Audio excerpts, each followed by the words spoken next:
Hi hello నమస్తే this is గన.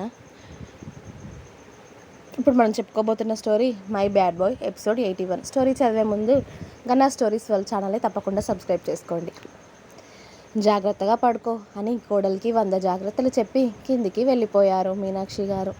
అలాగే అని వాళ్ళ అత్త వెళ్ళాక అప్పుడు బెడ్ మీద నుండి లేచి పొట్ట ఫుల్గా అవ్వడంతో, పైగా నచ్చింది తిన్నది కదా, మళ్ళీ వాంతింగ్ అవ్వకపోవడంతో మెల్లిగా వాళ్ళ రూమ్లోనే అటూ ఇటూ తిరగడం మొదలుపెట్టింది వేద అటూ ఇటూ తిరుగుతున్నప్పుడే మెయిడ్ రుద్ర కోసం భోజనం తీసుకువచ్చి ఇవ్వడంతో ఆ ప్లేట్ వేద అందుకొని వెళ్ళి రుద్ర ముందు నిలబడి ఆ 2 చపాతీలు రుద్రకి వేదనే తినిపించడం మొదలుపెట్టింది.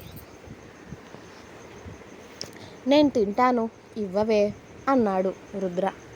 ఆహా పర్లేదు, నేను తినిపిస్తాను, తిను బావా, మార్నింగ్ నుండి పడుకునే ఉన్నాను కదా, ఏం కాదులే అని అంది వేద.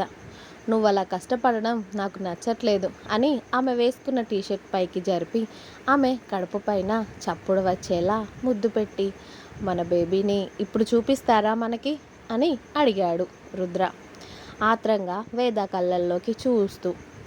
అప్పుడే నా మీద ప్రేమంతా నీ బేబీ మీదకి షిఫ్ట్ అయ్యిందా నీకు అని అడిగింది వేద మొహమంతా ఒకలా పెట్టుకొని. అసలు నీ మీద ప్రేమ ఉందని నీకెప్పుడు చెప్పానే నేను అన్నాడు రుద్ర. అంతే ఏడుపు మొహం వేసుకొని, అంటే నా మీద ప్రేమ లేకనే నన్ను పెళ్లి చేసుకొని ఇప్పుడు తల్లిని కూడా చేశావా అని రోషంగా 2 సార్లు చపాతి రుద్ర నోట్లో కుక్కింది వేద. ప్రేమ ఉంటేనే పెళ్లి చేసుకోవాలి, ఆ తర్వాత తల్లిని చేయాలి అని రూల్ ఏమీ లేదు కదే అని వేద అలగడం చూసి రుద్ర నవ్వుతూ ఆమెను మెల్లిగా అతడి ఒడిలో కూర్చోబెట్టుకున్నాడు. ప్రేమ లేకుండానే ఎవరు పెళ్లి చేసుకొని తల్లిని చేయరు, నువ్వు అన్నీ అబద్ధాలు చెప్తున్నావు అని రుద్రకి చపాతీలు ఫుల్లుగా తినిపించి, హ్యాండ్ వాష్ చేసుకుంటాను వదిలిపెట్టు అని అంది వేద. అలిగితే ఇంకా ఇంత బాగుంటావేంటే నువ్వు అని ముడుచుకున్న ఆమె మూతిపై చటుక్కున ముద్దు పెట్టి వేదని వదిలాడు. ఏడిపించడం మానవు, మళ్ళీ ఈ ముద్దులు మానవు కదా నువ్వు అని అతడు ముద్దు పెట్టిన మూతిని తుడుచుకొని ప్లేట్ పక్కన పెట్టి హ్యాండ్ వాష్ చేసుకుని వచ్చి రుద్రకి వాటర్ గ్లాస్ ఇచ్చింది వేద.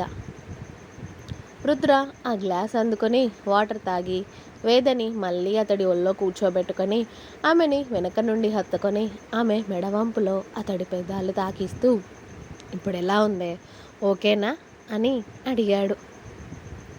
బాగానే ఉన్నా కదా బావా, ఎందుకు అలా అడిగావు అని అడిగింది వేద వెనక నుండి అతడి బుగ్గపై చేయి వేసి. ఏది తిన్నా వాంతింగ్ చేసుకుంటున్నావు కదా, ఇప్పుడు బాగానే ఉన్నావు కదా అని. అది తిన్నాక, అందుకే అడిగాను, అయినా అంత పుల్లగా ఉన్నది ఎలా తిన్నావే నువ్వు అని అడిగాడు అతడి అనుమానాన్ని బయట పెడుతూ. ప్రెగ్నెన్సీలో ఉన్నప్పుడు పుల్లటివే తినాలి అనిపిస్తుందంట, అందుకే అది నాకు చాలా బాగా నచ్చింది.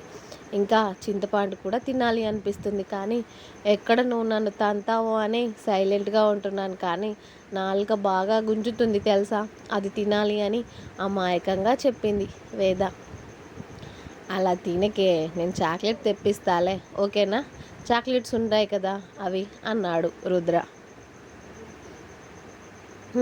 అలా అయితే ఓకేలే అని వేద హాయిగా అతడి భుజం మీదకి ఆమె తల వాలిస్తే రుద్ర వెనక నుండి ఆమె కడుపు మీద చెయ్యి వేసి ఆమె పొట్టని నిమురుతూ ఉన్నాడు చాలాసేపు. ఆ రాత్రి వారిద్దరికీ చాలా సంతోషంగా గడిచిపోతే ఉదయాన్నే రుద్ర, వేద, మీనాక్షి గారు విత్ సెక్యూరిటీతో హాస్పిటల్లో ఉన్నారు. డాక్టర్ గారు వేదకి అన్ని టెస్టులు చేస్తూ ఉన్నారు. వేద భయపడుతూ ఉండడంతో ప్రతి దగ్గర రుద్రానే తోడుగా ఉన్నాడు వేదకి.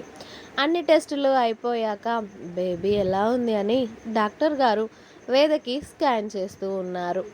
డాక్టర్ గారు వేదకి స్కాన్ చేస్తూ కాస్త కంగారుగా, రుద్ర అంతా బాగానే ఉంది కానీ డాక్టర్ గారు వేదకి స్కాన్ చేస్తూ రుద్ర అంతా బాగానే ఉంది కానీ అంటూ అనుమానంగా స్క్రీన్ వైపు చూశారు.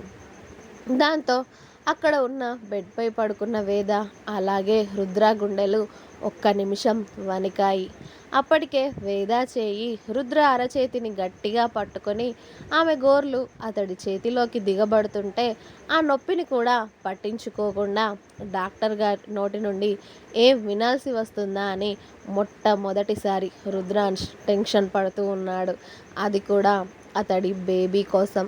అప్పటికి వేద కళ్ళల్లో నీళ్లు రావడంతో రుద్ర వేదని ఒక్కసారి చూసి ఏం కాలేదు అన్నట్టుగా తల చిన్నగా అడ్డంగా డాక్టర్ వైపు చూశాడు ఆత్రంగా.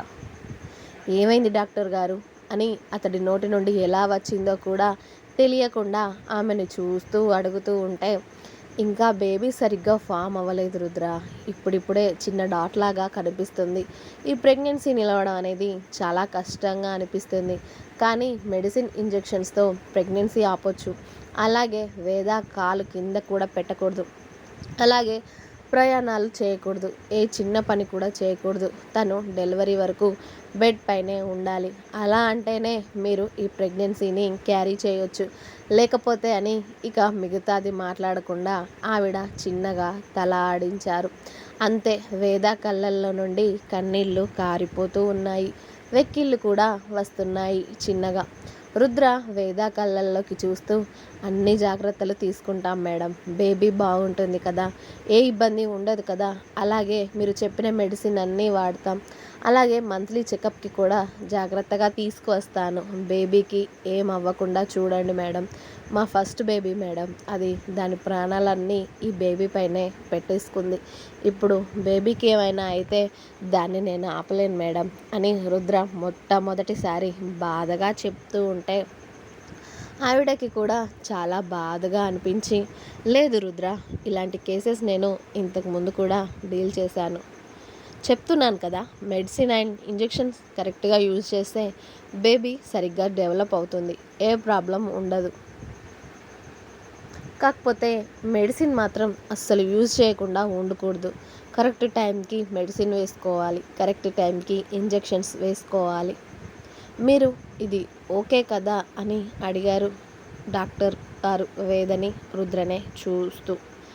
నేను నా బేబీని కాపాడుకోవడానికి ఏమైనా చేస్తాను మేడం. ప్లీజ్ నా బేబీకి ఏం అవ్వకుండా చూడండి. నా బేబీ నాకు కావాలి అని వేద చిన్న పిల్లలా ఏడుస్తూ ఉంటే రుద్ర వెళ్ళి వేదని అలాగే హత్తుకొని, ఏం కాదులేవే, మెడిసిన్ యూజ్ చేస్తే బాగుంటుంది బేబీ అని చెప్తున్నారు కదా, నువ్వు ఇప్పుడే ఏడ్చి హెల్త్ పాడు చేసుకుంటే బాగోదు చెప్తున్నా. అంతా బాగానే ఉంటుందిరా. ప్లీజ్, నేను మాట్లాడుతున్నా కదా, ఒక్క 5 minutes ఏడవకూడదు. నువ్వు ఏడిస్తే బేబీకి ఇబ్బంది మరి, ఓకేనా అని రుద్ర వేద కడుపు మీద చేయి వేసి చెప్పేసరికి, అలాగే ఏడవను అని బుద్ధిగా ఆమె మోచేతితో కన్నీళ్లు తుడుచుకొని డాక్టర్ వైపు చూస్తూ ఉంది. ఇప్పుడు ఎర్లీ మంత్స్నే కాబట్టి మళ్ళీ 15 daysకి 20 daysకి మళ్ళీ ఒకసారి స్కానింగ్ చేయాలి రుద్ర. అప్పటి వరకు నేను చెప్పిన మెడిసిన్ అలాగే ఇంజెక్షన్స్ యూజ్ చేయాలి. పదండి అని వేదని మళ్ళీ ఒకసారి అంతా చెకప్ చేసి ఓ పెద్ద కవర్ నిండా మెడిసిన్ అలాగే మార్నింగ్ అండ్ ఈవినింగ్ ఇంజెక్షన్స్ అవి కూడా రాసి ఇచ్చేశారు డాక్టర్ గారు.